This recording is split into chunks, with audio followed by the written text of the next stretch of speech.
Ayun si Mister o gumagawa ng kakapitan ng kuryente namin. Ayan. Ingat.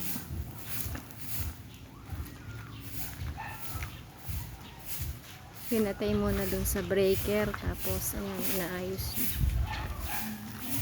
Meron kasi siya alam din sa kuryente, kaya ayan, 3 bahay yung aayusin niya dito.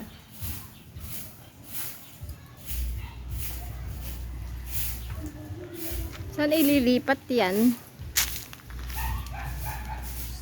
Sa poste. Pero ba't dyan naalisin pa? Hindi makakaraan. Kailangan tanggalin muna lahat. Doon, ayun.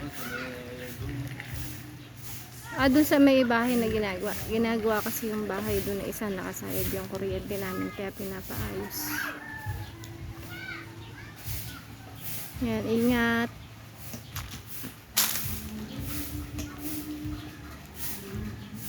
Delikado pa naman to sa kuryente.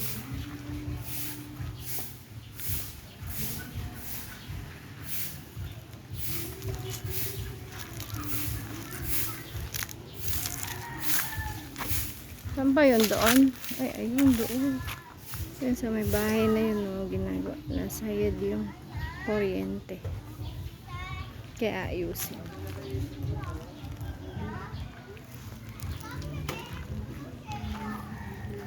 May solar pala dyan ah. May solar pala. Matagal bang gawin yan? Matagal bang gawin? Yan. Matagal gawin?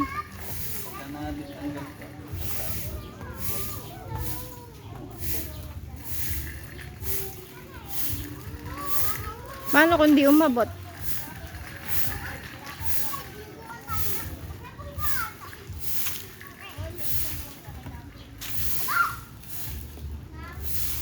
Napakadelikado pa naman pag sa kuryente.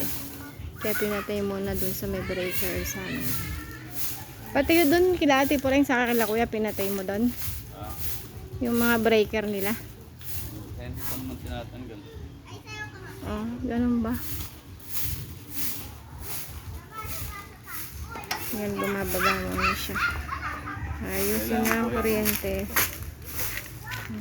Thank you for watching. Follow for more.